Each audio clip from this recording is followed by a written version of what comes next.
За та бүхэнд аврах чих эзэн Есүс Христийн нэрээр мэдчлээ. Тэг өнөөдөр Солонгос улсад бас хүүхдийн баяр үнээр орон даяар болж байгаа юм байна. Тэг энд байгаа бүх хүмүүст та бүхэн бүгдээр бас мөнхийн эзний хүүхдүүдээ гэж бас өөрт нь итгэсэн хэнийг ч болов тэр өөрийн хүүхд болохыг эрхийг өгвөө гэж бичээсэлсэн байдаг. Тэгээ та бүхэн бас бие биендээ бас үнээр хүүхдийн баярын мэнд хүргье гэд бие биендээ бас мэдчлээ. Аз жаргалтай амьдрал гэж. За тэгээ энэ аз жаргалтай амьдрал гэсэн сэдвийн дор би гурван зүйлийг та бүхэнтэй хуваалцах болно. Тэгээ та бүхэн зүрх сэтгэлээ илүү нээж үнэхээр сонсох чихтэй сонсохтон яг л эзэн өөрийн ариун сүнсээрээ дамжуул бидний зүрх сэтгэлд урт уртаас улам илүү эрх мэдэлтэйгээр орж ирэх болтугай. За тэгээ үгийн төлөө би эзнээс тусламж гумаар байна. Тэгээ энэ цагт бас эзэн талархлыг өргөмөр байна. Тэр бүх талархал, магтаал, хүндэтгэлийг авах цогцтой эзэн юм аа. Тэр бол Альфа ба Омега. Тэр бүхнийг хэлсэн бөгөөд дуусгах эзэн. Тэр бүхний дотор хөдөлж байна.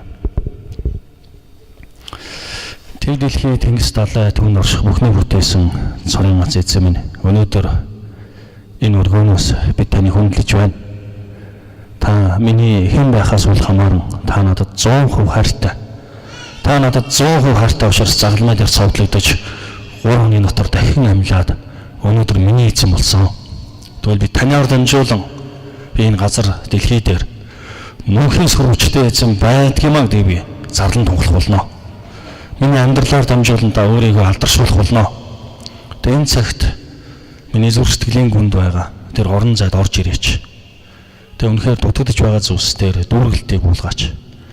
Үнэхээр гачигдж байгаа зүйлс дээр та тулгуур болооч. Миний үнэхээр эрен хайж байгаа тэр зүрх сэтгэлийн дотор та алдар болооч гэж гуйж байна. Их эзэн минь. Тэр л цогж авлангаараа миний дотор орж ирэж гэж гуйж байна. Тэг өнөөдөр дамжуулагдах үгсээр өөрийн ариун сүнсээр зарцыг үнэхээр удирдаач ам нэх тэр илэрхийллийг тушаагач гэж гуйж байна. Тэг зөвхөн таны тааллыг энэ газарт өрж байна.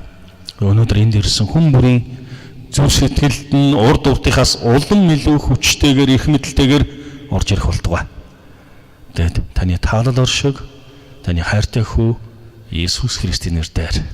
Аамен. За эзэн бүх алдарны болтугай. За Ром номын 4-р бүлгийн 1-8 дугаар хэсгийг бичээс хэсгээр тавьсан байна. За эндээс 3 зүйлийг гаргаж ирнэ. Нэлээд нухацтай хүн цэнтэй зүйл байгаа. За би бичээс хэсгийг уншаах юм. Тиймд махан биеэрээ за энэ Ром номын 4-1-8. Тиймд махан биеэрээ бидний өвөг болсон Авраам юуг олсон гэж бид хэлэх вэ? Хэврээ Авраам өвсөөрөө зөвтгөгдсөн бол тэр сайрхах юмтай. За Ром номын 4-р бүлгийн 1-8-ыг уншъя. Тиймд махан биеэрээ бидний өвөг болсон Авраам юуг олсон гэж бид хэлэх вэ?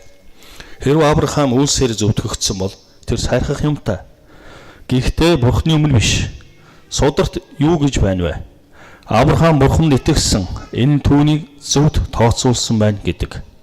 Ажил хийдэг хүний хувьд цалин өглөх бус харин төлбөрийг тооцогддог. Харин ажил хийдгүй боловч бурханлаг бус хүнийг зөвтгдөг, түүнд итгэдэг хүний хувьд итгэл нь зөв тооцогдов.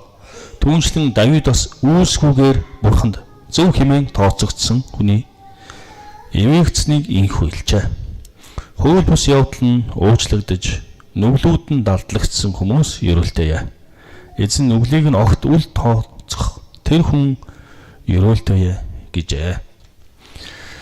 За тэгэхээр аз жаргалтай амьдралын гол 3 зүйлийг би хуваалцах байна. Тэгээ нэгдүгээрт нь үйлсээр биш итгэлээр. За маш олон хүмүүс үнэхээр эзэнд таалагдахын тулд үйлс хийдэг. Янз бүрийн үйлс. Харин энэ зүйл нь үнэхээр эзний өмнө ирэхгүй. За зарим хүмүүс үнэхээр аврагдахын тулд үнэхээр буян бүтээдэг, буян үлддэг. Харин тэр буянаар аврагдахгүй. Харин итгэлээр аврагдана гэсэн ба. Итгэлээр зөвдөгднө гэсэн ба. Гэтэл бидний өнгөрсөн одоо ирээдүйн бүх гим зайлшгүй бид шийтгэлийг авах ёстой байсан. Харин Иесус Христ загалмай дээр цовдлогдож нас бараад түүнд итгэсэн бүхэнд тэр авралыг өгөхөөр, тэр цаатгалыг өгөхөөр үнийг хийхэр шийдсэн. За тэгэхээр бидний амьдрал хүмүүст үнэхээр би үйлчилж, үнэхээр үйлсээр энэ бүх цагаатгал, бурхантай харилцаа ирнэ гэж бодож байгаа. Харин энэ бүх зүйл биднээс үл хамааран зөвхөн Иесуст итгэсэн итгэлээр дамжуулан бид аврагдсан, бид цагаатгалыг авсан. За тэгэхээр хүмүүс үнэхээр бусдад хаалгахын тулд үйлс хийж эхэлдэг. Бусдад боломжтой болохын тулд үнэхээр өөрийнхөө үйлсээрээ бусдад танигдах гэж оролддог. Харин эзний хувьд бидний тэр үйлс нь бид ямар байхаас үл хамааран тэр өөрөө авралыг итгэлээр өгдөг.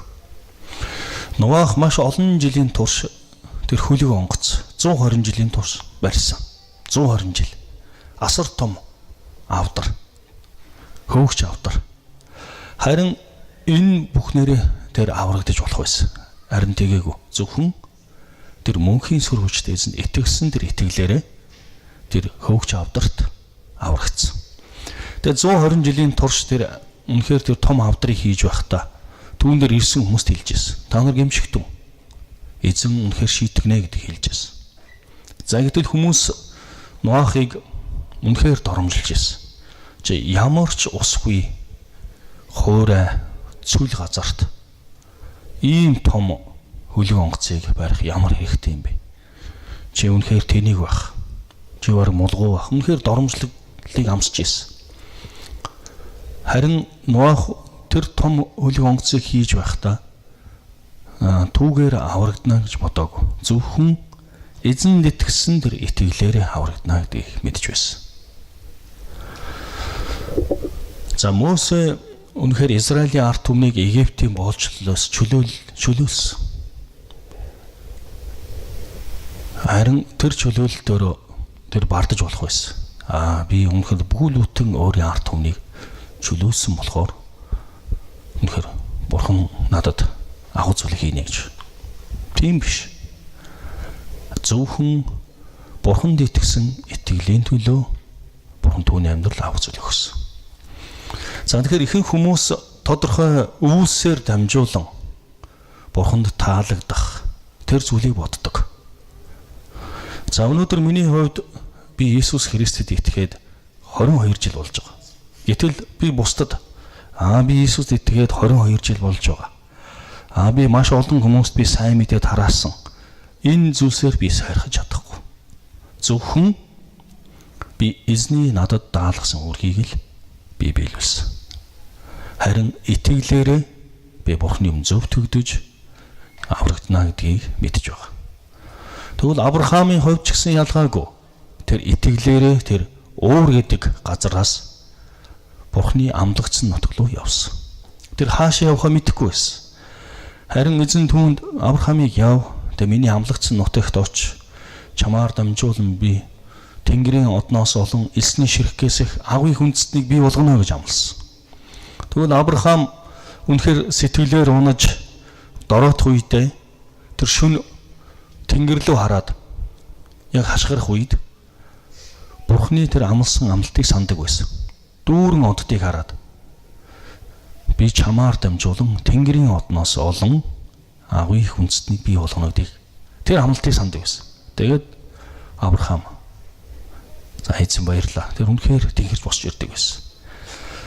За тэр үнэхээр цүл газарт үнэхээр туйлдаад, ядраад яг явж явах үед бас сөхрөөд мөнхийн эзэн би үнэхээр чадахгүй нэгэд яг илсэн гэж атгах үед элсний ширхгээс их би агуй хүндэстнийг чамаар дамжуулан бий болгоно гэж хэлсэн. Гэтэл тэр үед яг тэр элсийг санаад за эзэн үнэхээр таны амлалтыг би саналаа. Авраам үнэхээр итгэлээрээ зөвдөгцсөн юм аа. Тэр үйлсээр биш. Тэгвэл өнөөдөр хүмүүс маш их үйлс бүтээснээр аврагдана гэж боддог. Үнэхээр Бурхны тааллыг олно гэж боддог. Харин энэ бол боломжгүй юм аа. Зөвхөн итгэлээрээ эзэн таалагдана. Тэгвэл итгэлээр амьдарч байгаа хүн жинхэнэ аз жаргалыг мэдэрдэг. Магадгүй уус нь тэр хүнд үнэхээр ял юм шиг болж магадгүй. Би үнэхээр энэ зүйлийг үнэхээр хийх юмсан гэж өөртөө дарамт тулгаж маш их зүйлсийг бүтээж болох юм. Энэ тэр хүн дарамт тулж магадгүй. Харин бид итгэлээрээ тэр жинхэнэ аз жаргалыг мэдэрдэг юм аа. За хоёр дахь аз жаргалын гол хэсэг болохоор төлөөсөөр биш нэгүслэр. За та бүхэн хэн нэгэн хүнд мөнгө зээлж авсан гэж бодъё. Мөнгө зээлж авсан. За тэрийг төлөх гээд та ажил хийж байгаа. За одоо өөр зээлтэй гэж бодъё. За гэтэл хүмүүс яг тэр өөрөө төлөх гээд тодорхой ажил хийж байх үед хүнд үнэхээр дарамттай байдаг. За энэ мөнгийг яаж төлөх? За гэтэл бид гарцаагүй энэ гэмт амьдралынхаа төлөө шийтгэлийг авах хэрэгтэй байсан. Яг нь бид гэмгүй хүмүүс биш. Бид гэмгүй ариун биш. Бид бүгдээрээ гэмттэй. Харин огт гэмгүй амьдралаар амьдарч Бурханд таалагдах тийм зүйл байсан. Харин үнэхээр энэ бол бидэнд дарамт толго байсан. Яг өөр зээлтэй хүн өөр зээлээ төлөх гээд үнэхээр хичээж байгаадаа адилхан дарамт үзүүлэх байсан. Харин эзэн нэгүслэр аварсан. Нэгүсэл. Өнөөдөр би Бурхны нэгүслэр өнөөдөр би үнэхээр эзэн талархдаг. Яг миний өнгөрсөн одоо ирээдүйн бүх юмыг уучлсан. Иесус Христээр тохиос. Тэгээ Бурхан өөрийн нэгүслэрээ надад хайраа харуулсан юм аа. За Иесус нэгэн сургаалт зөвлөлийг хэлсэн. Хоёр боол байсан. Нэг нь 50 динарын өртөө, нэг нь 500 динарын өртөө. Гэтэл хамжлага эзэн тэр хоёулаа төлж чадахгүй учраас өрийг нь хэлтрүүлжээ. Хэн илүү баярлах вэ гэсэн ба. Гэтэл их өртөө нь баярлана гэж хэлсэн. Тэгвэл үнэхээр бид эзэн таалагдах ямар ч зүйл байхгүй байхад эзэн нэгүслэр биднийг аварсан юм аа. Тэгвэл бид үүний төлөө төлөөс төлөх хэрэггүй. Үүний төлөө бид өргөл барьцыг өргөх хэрэггүй. Үүний төлөө би өөрийгөө зовоох хэрэггүй. Харин эзний нэгүсэлд таларх. Тэгвэл бид өнөөдөр нэгүслийн дотор алхдаг. Паул энэ Ром номын 4-р бүлгийн хэсэг дээр үнэхээр нэгүсэл гэдэг үгийг маш олон удаад орцсон баг. Бид үнэхээр нэгүсэл. Бурхны нэгүслэр бид өршөөлийг хүртэж, тэг Бурхны нэгүслэр бид мөнх амьтаа болж, Бурхны нэгүслэр бид тэр агуу их зүйлсийг хийх болсон юм аа. За 3 дахь аз жаргалтай амьдралын гол зүйл бол албан үүргээр биш, хайраар. За тэг маш олон хүмүүсийн хувьд үнэхээр тодорхой хийж байгаа бүх зүйлс нь үүрэг болдог. Энийг би заавал хийх ёстой. Харин энэ хийж байгаа зүйл маань хайраар байх ёстой юм аа. Хэрвээ таны хувьд үнэхээр та сайн мэдээ тараахыг та үнэхээр албан үүрэг гэж бодож байгаа бол үнэхээр хэрэггүй. Харин та эзний төлөө хайраа зориулах ёстой юм аа. Та Библийг уншихдаа үнэхээр зайлшгүй үүрэг, энэ бол миний үүрэг байна гэж бодож та уншиж байх юм бол үнэхээр энэ хэрэггүй. Харин та хайраар би эзэнтэй би хайр харилцаанд байна гэж судлах юм бол үнэхээр энэ эзэнд таалагдах болно. За тэгвэл энэ гурван зүйл нь өнөөдөр бидний яг зүрх сэтгэлийн гүнд тэр аз жаргалтай амьдралыг баталгаажуулж өгөх болно. Тэгвэл энэ дээр Авраам хэлсэн тэр үйлсээр зөвтгдөөгүй, тэр итгэлээр зөвтгөгдсөн. Тэр төлөөсөөр түүний өмнөөс хэн нэгэн төлөөс төлжиж аврагдаагүй, тэр нэгүслэр аврагдсан. Тэгвэл эзнээс өгөгдсөн тэр үйлчлэл нь энэ бол албан үүрэг биш. Энэ бол хайраар хийгдэх үүрэг юм аа. Тэгвэл Иесус маш олон удаа та нар бие биеэ миний хайраар хайрлахтаа гэж хэлсэн. Тэгвэл өнөөдөр таны дотор тэр эзний хайр байна уу? Харин та нар бие биеэ хайрлах юм албан үүрэг өгөөг. Үнэхээр би энэ бүхнийг чинь зүрхнээсээ хайраар хийх болно. За би тэгээ нэг чухал үгийг дуудахыг хүсэж байна. Хэрвээ энэ үйлчлэл бидний албан үүрэг байх юм бол хүмүүс биднийг хөслөж авах болно. Бид хөлсний ажилчин болно гэсэн үг. Хэрвээ энэ үйлчлэл бидний дуудлага юм бол бидний хинж хөслөж чадахгүй. Та бүхэн миний юу ярьж байгааг ойлгож байна уу? За би дахиад хэлье. Хэрвээ энэ албан үүрэг бол энэ бидний энэ хийж байгаа энэ үйлчлэл, бидний энэ эзэнтэй харилцаж байгаа энэ амьдрал үнэхээр албан үүрэг байх юм бол хүмүүс биднийг хөслөж авч чадна гэсэн үг. Харин энэ үйлчлэл хэрвээ бидний дуудлага юм бол хинж хөслөж чадахгүй. Тэгвэл өнөөдөр бид ямар нэгэн мөнгөний төлөө энэ эзний алдрыг, энэ эзэнд үйлчлэлийг хийж байгаа юм биш. Бид үнэхээр мөнгөтэй ч вэ, мөнгөгүй ч вэ, бидний амьдрал жаргалтай ч вэ, жаргалгүй ч вэ, зовлонтой ч вэ, гунигтай ч вэ, баяр хөөртэй ч вэ, ямар ч үед бид энэ гурван зүйл доторх амьдралаа бид аз жаргалтайгаар байх болно. Яг тэр эзэн намайг үйлсээр минь авраагүй, тэр цагаатгаагүй, тэр итгэлээр цагаатгасан. Тэр үнэхээр төлөөсөр намайг авраагүй, тэр нэгүслээр аварсан. Тэр өнөөдрийн миний энэ хийж байгаа зүйл үнэхээр албан үүрэг биш. Энэ бол хайраар хийгдэх үйлчлэл юм аа.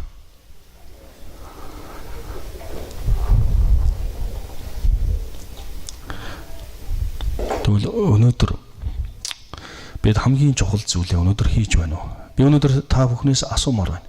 Таны амьдрал үнэхээр энэ аз жаргалтай энэ гурван үнцийн дотор байна уу? За миний хурууны доторт л бол би өөрийнхөө төлөө амьдрах миний үйлчлэл. Амьдрал энэ бол ажил гэсэн үг. Миний доторт л нь. Гаднад л нь Бурхны алдрын төлөө үйлчлэх үйлчлэл. За гэтэл өнөөдөр маш олон хүмүүс яг энэ доторт л нь хийдэг. Та өнөөдөр өөрийнхөө төлөө амьдардаг, өөрийнхөө төлөө ажилдаг.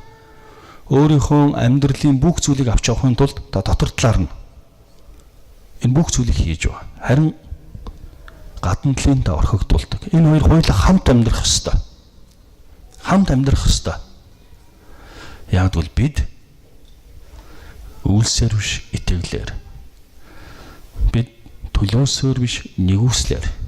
Бид албан үүргээр биш, хайраар. Бид эзний дотор ирсэн юм аа. Тэгвэл өнөөдөр би өөрийн төлөө амьдрахгүй, би өөрийн төлөө үхэхгүй, би Иесус Христийн төлөө амьдарч, би Иесус Христийн төлөө үхэх болно. Тэгвэл өнөөдөр маш олон хүмүүс яг өөрийнхөө төлөө тэд ажил хийдэг. Өөрийнхөө амьдралыг авч явахын тулд бүх анхаарлаа тавьдаг. Энд бид үнэхээр бүгдээрээ энэ амьдралын чухал зүйлийн төлөө өнөөдөр энд байх. Харин таны гаднах энэ үйлчлэл хаана байна?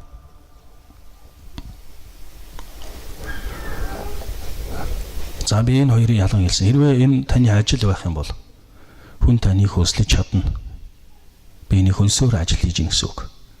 Харин энэ дуудлага байх юм бол хинч намайг хөслөж чадахгүй. Яг тэгвэл ямар ч байдалд байсан бизнесний төлөө амьдрах болно. Тэгвэл өнөөдөр тийм зүрх сэтгэлтэй хүмүүсийг эзэн хайж байна. 1-р Иохан номын 2:15-аас 17-г би уншаад. Өнөөдөр эзний хүслийг биелүүлэгч нэгэн мөнхөд амьдрна гэсэн байна. Өнөөдөр та эзний хүслийг хэр биелүүлж байна вэ? 1-р Иохан номын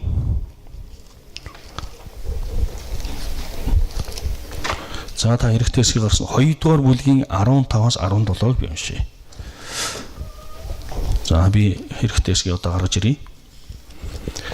1-р Иохан номын 2-ын 15-аас 18.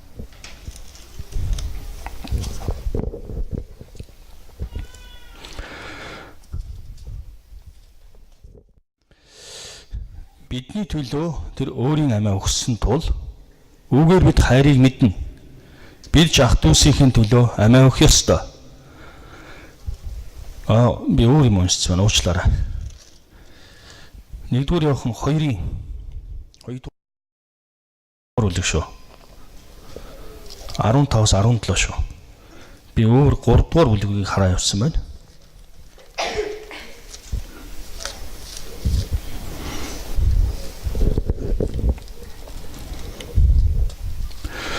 ертөнц болон ертөнцид байгаа зүйлсийг бүх хайрлаа. Хэрэв хэн нэг нь ертөнцийг хайрладаг бол түүний дотор эзний хайр байхгүй.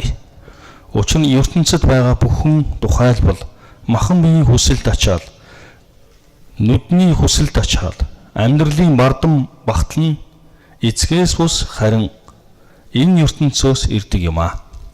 ертөнцийг түүний хүсэлд ачаал нь өнгөрнө. Харин Бурхны хүслийг үйлддэг нэг нь мөнхөд оршдог. За энэ дээр хамгийн гол 17 дугаар хэсгээр би дахин дуудъя. ертөнцийг түүний хүсэлд ачаал нь өнгөрнө. Харин Бурхны хүслийг үйлддэг нэг нь мөнхөд оршдог гэж. За та өөрийнхөө баруун гар талд, зүүн гар талд, за бүр хойтол уртал байгаа нэгнээс та Бурхны хүслийг биелүүлдэг үү гэж асууя. За Бурхны хүслийг биелүүлдэг үү? Та Бурхны хүслийг үйлддэг үү? Танд мартахгүй тул би ингээ гараа үзүүлээд байна. Яа тэгвэл Монгол хүн яг нүдэндээ илүү тэмдэг илэрхийлэлтэй байдаг. Би яриад өнгөрөх юм бол магадгүй 4 давхар хоолоо идэж явахдаа их нь бас миний өнөөдрийг мартаж магадгүй. Харин ингээ гараа ингээ үлдээх юм бол пасторны гараа өргөд ийсэн шүү юу вэ гэж санах баг. Тэгээ ядаж энэ тэмдэг үлдээсэй би бодож байна. Өнөөдөр та өөрийнхөө төлөө үнэхээр сайн амьдарч байна.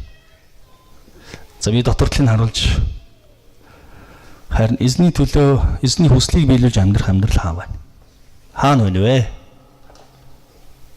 Энэ чинь нэг л гар штэ. Уг нь бол тэгээ та гарынхаа нөгөө дотортлын халгыг аюулсаа савндаж угаад байгаа байхгүй?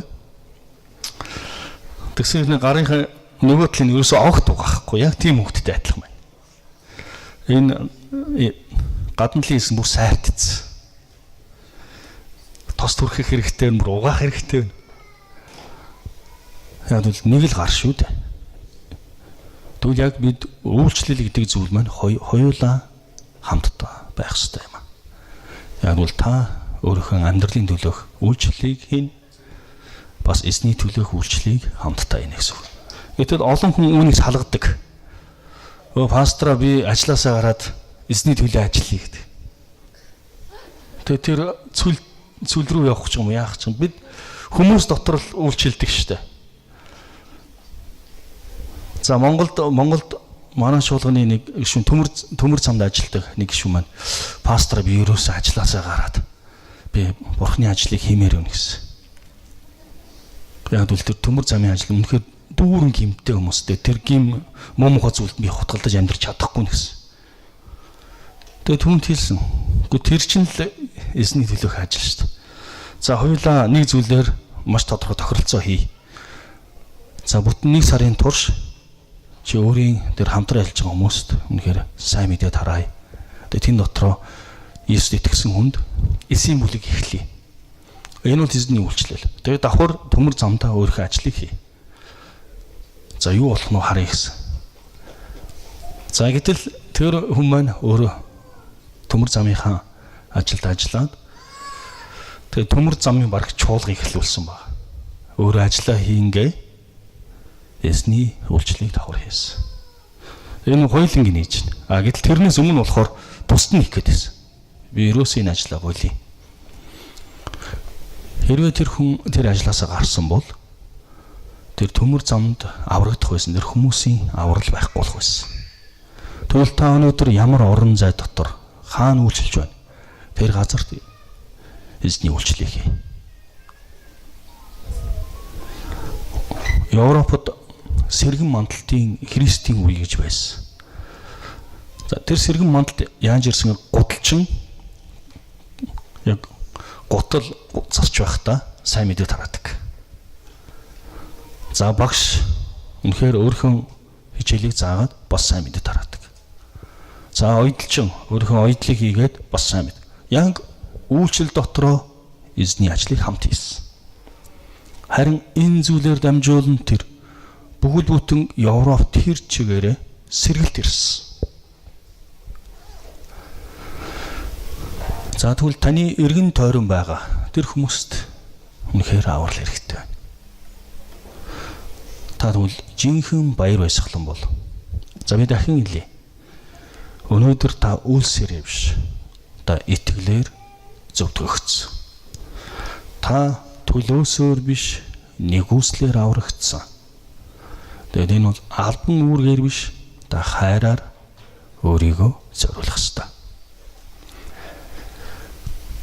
Хэрвээ үнэхээр энэ таны дуудлага, энэ үйлчлэл дуудлага байх юм бол таны хинч хөслөж чадахгүй. За өнөөдөр Христийн Монгол чуулган сайн мэдээ ирээд 23 жил болж байна.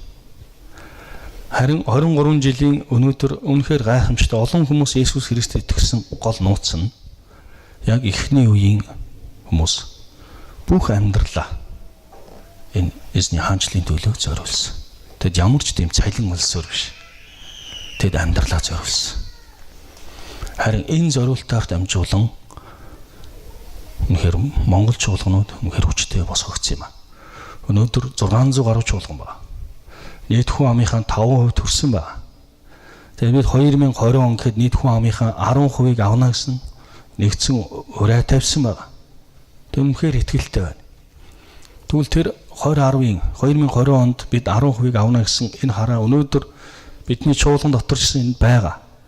Бид 15 биш 10 гэдгийг тавьсан байна. Бид 15 он гэхэд Солонгост байгаа монголчуудын 10%-ийг авъя гэж тавьсан байна. Үнэхээр гайхамшигтай зорилт. Тэгвэл энэ зорилтонд хүрэхэд бид үнэхээр тэр аз жаргалын түлхүүр болсон. Бид үнэхээр үйлс дотор амьдрмаар байна. Жинхэнэ гар гэдгийг хөдлөмөр байна. Гарын алга биш. Жинхэнэ гар баймаар байна. Тэгвэл энэ таны амьдралд энэ хоёр хоёулаа хаанч дотор байх ёстой юм аа. 95 онд ховдод шинэ амьдрал гэж чуулган хөл дээр босох хамгийн анхны гарааны үед яг сайн мэдээний үйлчлэл хийжсэн. Тэр үед ямар ч тийм мөнгө тэр хүн амьдралынхаа ашиг тэр зүйлийн төлөө яваагүй. Энэ нутагт эзний сүм босгох ёстой гэж амьдралаа зориулж ирсэн.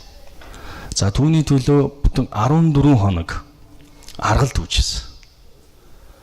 Нэг машин аргал. За тэр машин аргал маань ховдод 20,000 төгрөг болдог. Анхны чуулган тэр 20,000 төгрөгөөр хөл дээрээ босч исэн баг.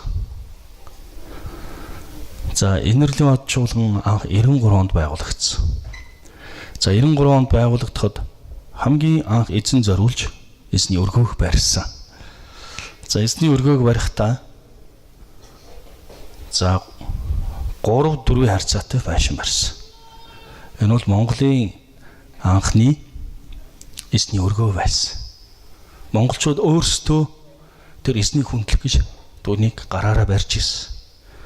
Тэгвэл энэ нь үнэхээр дуудлага байсан учраас үүний төлөө амьдралаа зориулсан. Тэгээд би умбат нэг зураг үзүүлээд хэлсэн. Анхны би чуулганы байрыг үзүүлээд. За энэ доторх нь гаднахыг үзүүлээ. За тэр загалмаа ерөөсө харагдахгүй байна. Яг тэр булан дээр загалмаа хатгсан байдیں۔ За энэ 94 онд баригдсан эзний өргөө.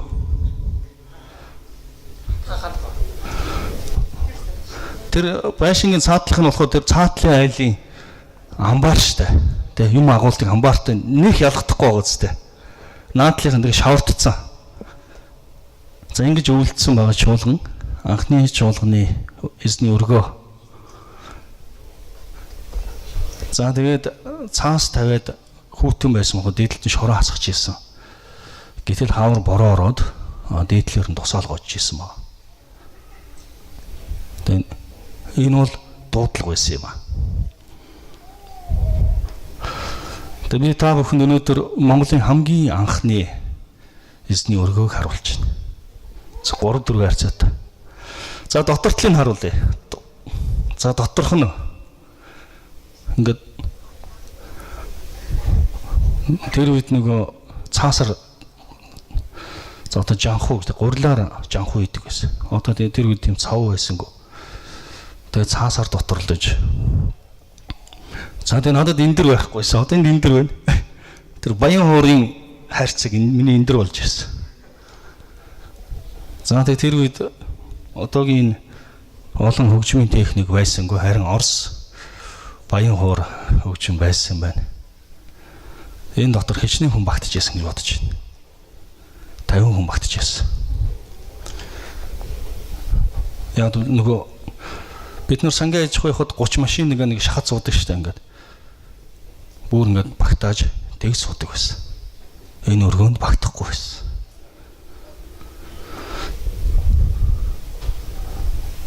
Тэгвэл энэ зургийг би яах ч үзүүлсэн юм бэ гэвэл үнэхээр энэ бол дуудлага байсан юм аа. Та үнэхээр эзэнт хайртай. Яг бол таныг тэр үнэхээр төлөөсөөр тэр авраагүй. Нэгүслэр аварсан. Бид гарцаагүй шийдвэрлийг авах хэрэгтэй байсан. Харин Есүс Христээр дамжуулан бид аврагдсан. Яг бол тэр үнэхээр нэгүслэ болгосон. Тэгвэл энэ бол бидний үнэхээр албан ажил байгаагүй. Энэ дуудлага байсан. Үүнийг хайраар үйлчилсэн юм аа. За хүмүүс намайг хайгаад тэр цаад тэр доотлолт наваа. Тэр сууж байгаа нэгэн би байна. Хүмүүс намайг танихгүй байна. Чи 94 он штэ. Тэ одоос бараг 20 жилийн өмнөх зураг байна тэ. За түүхийн гэрч болгон одоо энэ нордод сууж байна. Бид энэ өргөөг барих гэж байх зүгээр түр айлын гэр зээлээд гэрт амьдарч байхад Гоолтай аймгаас ирж ийсэн. Нэг өнөөдөр бас эзний өргөнд ус Солонгост эзний хүндлэгээр ирсэн байна. Үнэхээр эзний магтъя. Үнэхээр та эзний хүслийг биелүүлээч. Бид энэ бүхний төлөө дуудагцсан. Гэтэл өнөөдөр маш олон чуулганы хүмүүс пастораа бид тэр газар руу явах гэсэн бидэнд мөнгө хэрэгтэй байна гэж хэлдэг. Үнэхээр энэ халбан үүрэг юм бол хүмүүс биднийг хөслөж чаднаа. Харин бид дуудлага байх юм бол бидний хэн ч хөсөлж чадахгүй. Тэр 21 амьд тэр сайн мэдээний төлөө явхад нэг ч мөнгөгүй замын машинд гараа өргөж тэр сайн мэдээний төлөө явсан юм аа. Энэ үнэхээр дуудлага байсан юм. Тэр үнэхээр олон бэрхшээлтэй зүйлс дотор үнэхээр амьд байгаа нь би биш. Миний дотор Иесус амьд байна гэж амьдарсан юм аа. Тэгвэл өнөөдөр би та бүхнээс үнэхээр асуумаар байна. Жинхэнэ аз жаргалтай амьдрал бол тэр эзэн дотор амьдрах амьдрал юм аа. Тэгээд та үнэхээр энэ гарыг хөдөлгөөч. Энэ гар чигээрээ баймаар үнэхээр энэ алгаараа биш. Тэр гараараа хөдөлмөр байна. Та өөрийн амьдралын төлөөч өөрийгөө зориул. Та эзний төлөөч өөрийгөө зориул. Харин Монголын ихэнх үеийнхэн бол гарынхан энэ алгаар биш гадна талаар нь тэд амьдралаа зориулсан. Бүх зүйлсийг тэр эзний төлөө хийсэн. Асар их тэр төлөөсийг төлсөн. Үнэхээр миний дотор ч гэсэн өнөөдөр хүмүүс аврагдаасаа гэж үнэхээр зүгээр сууж чадахгүй байна. Үнэхээр Ром номон дээр Паул үнэхээр өөрөө зүгээр байж чадахгүй. Энэ нэгүслэр энэ аврагдсан авралаа үнэхээр өөрийнх нь дотор нь буцалж байгаагаа үнэхээр илэрхийлсэн ишлэл байдаг. Ром номын 1:14-өөс би уншаад байгаа. Грекчүүд болон бусад үндэстнүүд, мэргэн болон монхон хүмүүсийн хэн хэнд нь би өртөө. Тэнд миний хувьд Ромд байгаа та нарт ч мөн сайн мэдээ тунхлахыг маш их хүсэж байна. Би сайн мэдээнээс шичихгүй. Яагаад гэвэл тэр нь итгэгч хүн бүрийг юуны төрөнд ивд мөн түнчлэн грек хүнийг авралт үргэх Бурхны хүч мөө. Тэгвэл энэ дээр хэлсэн би грекчүүд болон тэр монхон хүмүүсийн би хэн хэнд нь би өртөө гэсэн байна. Тийм өртөө зүрхтэй байсан. Тэгвэл та өнөөдөр за Монголыг 2 сая 800 гэж бодъё. За 3 саяар бодъё. Та 3 сая хүний өмнө өртөө. Та тийм зүрхтэй.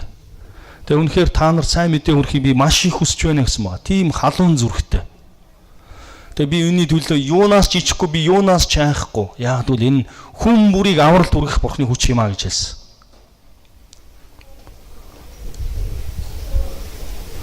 Тэгвэл өнөөдөр энэ зүрхээр өнөөдөр нутагт ирсэн байгаа. Тэгэд бид хаврын баярыг хийсэн. Харин хаврын баяраар дамжуулж бас олон хүмүүс эзнийг таньж мэдэх болсон. Харин та бүхэн өөрийн амьдарч байгаа тэр талбартаа үнэхээр эзнийг тунхлаасаа. Энэ дуудлага үнэхээр биелүүлээсэй гэж хүсэж байна.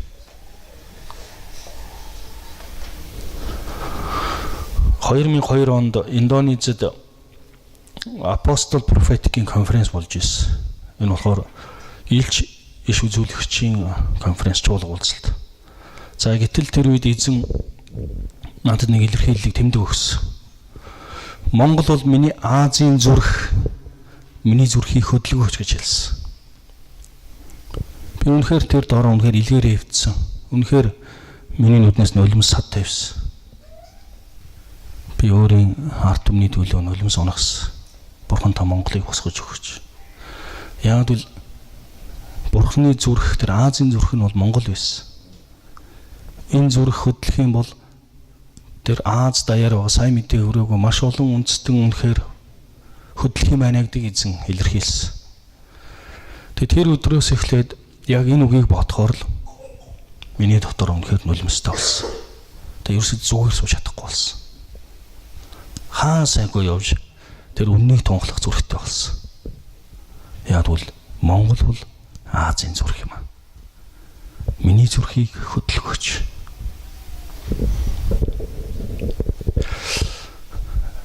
За нэг орой баярын өдөр байсан. Эхнэр маань үнэхээр сайхан хоол хийсэн байсан.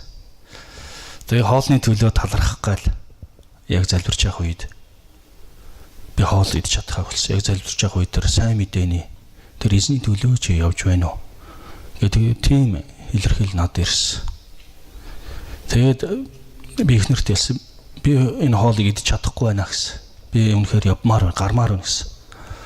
Тэг эхнэр үгүй ийм сайхан хоол юу юм болохгүй болчих яач вэ гэсэн. Үгүй үнэхээр болохгүй байна. Би гарыг. Тэгээд орой 9:15-д тэр галт тэрэгний буудлын вокзал дээр очиод Сэлэнг явах галт тэрэг суусан. Би яагаад тийш явж байгаач мэдэхгүйсэн. Ямар ч сүнс намайг хөтлөн дагуулсан. За тэгээд өөрөөр яг Сэлэнг аймгийн Сүхбаатар хот дээр буугаад яг тэр цайны газарт нь за тэгээд одоо энэ цайны газарт нь цай гавъя гэж бодсон. Тэгээд үйлчлэгчийн дуудаад та надад 3 минут зориулаач. Би танд ярих юм байна. Над боломж олгоош гэж хэлсэн. Гэтэл тэр эмэгтэй яг өглөөний цаг миний өмнө тавиад яг миний хажуу суусан. Тэгээд би тэр эмэгтэйд үнэхээр Бурхны сайн мэдээг Иесус Христосийн гайхамшигт үннийг би түүнд хэлсэн. Гэтэл тэр эмэгтэй ингээд том нулимс унаад өвлж эхэлсэн. Тэгээд за яасан болоо. Тэгээ зориглоо асуусан. Уг нь монгол хүн бол уйлсанс бити асуу. Тэгээ энэснээс асуудаг шүү дээ. Би асуусан. Яагаад өглөө өгсөн? Тэр эмэгтэй 3 жилийн өмнө надад ингээд хүн тараах материал өгсөн. Тэгээ бид тэр тараах материалыг уншаад үнэхээр бурхан байдсан байна гэдэг би итгэсэн. Тэгээд миний амьдралд хүнд үе тохиолдох үед би уулын өрөө дээр гараад би залбирдаг. Над туслаач гэж. Гэтэл тэр бурхан үнэхээр сонсдог байсан. Над тусалдаг байсан. Харин би уурч нь уулын өрөө дээр гараад мөнхийн бурхан та үнэхээр байдгийн бол өөрийнхөө элчийг явуулаад хүний амаар дамжуулан надад үгээ хэлээч гэж би залбирсан юм аа. Тэгээд тэр бурхан үнэхээр байдаг юм байна.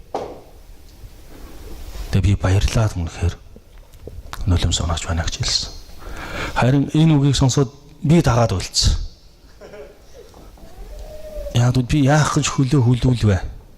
Гэтэл энэ нэмэгтээд би 3 жилийн өмнө үнэхээр энэ сайн мэдээг хүргэсмээр түүний амьдрал ямар хөөрчлөгдсөн, түүний амьдрал ямар агуу байх байсан бол эзэн та миний үлийг битгий хүлээч. Та намайг явгсан газарт явуулаач. Тэгээд яг тэр үед яг Монголын Евангелийн эвслийн ерөнхий наримчгийн даргын үүрэгт ажил хийжсэн. Яг 3 жил тэр албан үүрэг үнэхээр чуулганы хамтын ажиллагаа, нэгдсэн үйл ажиллагаа үнэхээр чухал боловч түүний тэр сайн мэдээний үйлчлэлд өөрийгөө зориулаагүй байсан. Тэгээ яг тэр өдрөөс эхлээд газар сайгүй бүр мянган хүмүүс тэр эзний сайн мэдээг хүргэхээр явж эхэлсэн. Тэгвэл эзэн тэр эмэгтэйгээр дамжуулан надад тэмдэг өгсөн. Тэгвэл өнөөдөр мөнхийн эзнийг эрен хайж байгаа. Үнэхээр амьдралаа өөрчлөхийг хүсэж байгаа. Үнэхээр мянган хүмүүс тэр сая хүмүүс байна. Та тэдний төлөө үнэхээр гар улцах ёстой. Бурхны гар улцах ёстой.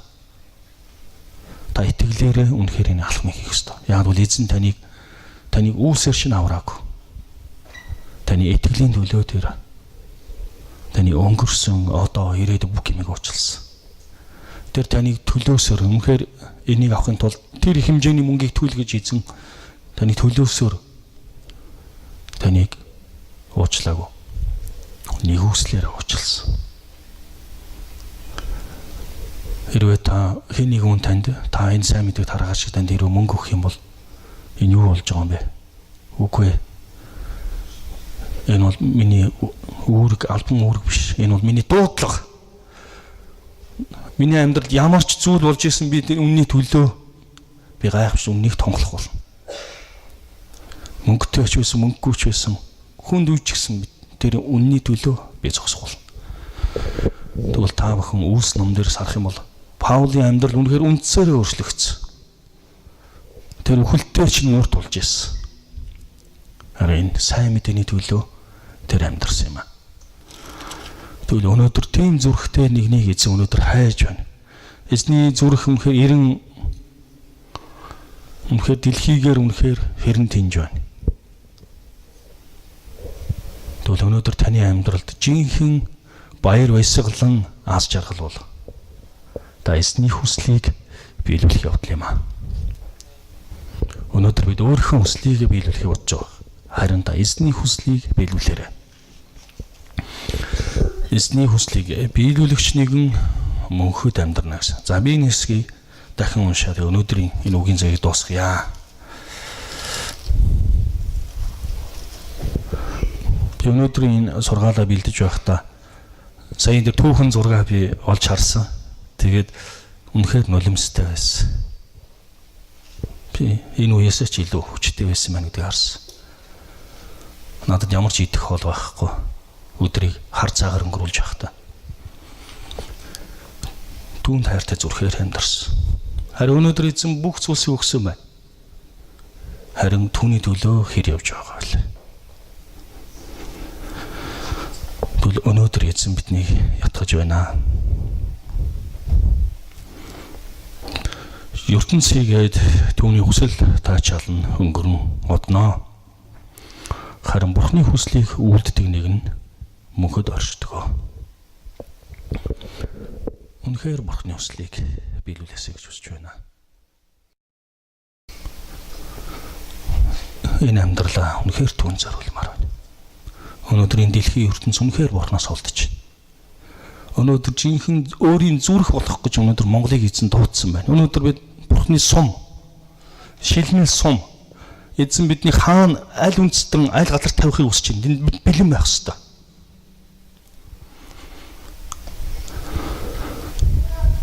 Тэгээ миний хувьд 5 сарын 27-нд Монголд очих байгаа. Тэгээ очингуудаа зүгээр байхгүй. Өөр ангаа аймагт очино. Баянгор аймагт очино. Тэгээ тэр газрууд бас эзний сайн мэдээгээр очиж байгаа. Тэгээ чуулганд хэрхэн босч байгаа. Тэр бүхнийг үнэхээр харахыг хүсэж байна. Яг л амьдралаа зориулж явсан газрууд маань байгаа. Тэгээ өшөө цаашаа бүр ингээ гоо болтой ингээ цаашаа ховд явах. Надад үнэхээр цаг байхгүй байгаа л да. Тэгээ харин тэндээсээ хоошо улаан өдрөө бурайд үндэстэн л очих байгаа. Яг бол тэнд бурайд зан олон үнэхээр эзэнд итгэж найдаж байна.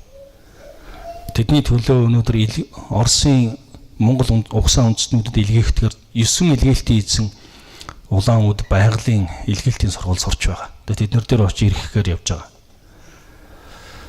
Тэгээд Улаанбаатартай эргэж ирээд авийн далах жуулганыхандаа бас нөхөрлөх энэ цаг байгаа. Үнэхээр завгүй хөтөлбөрүүд байгаа.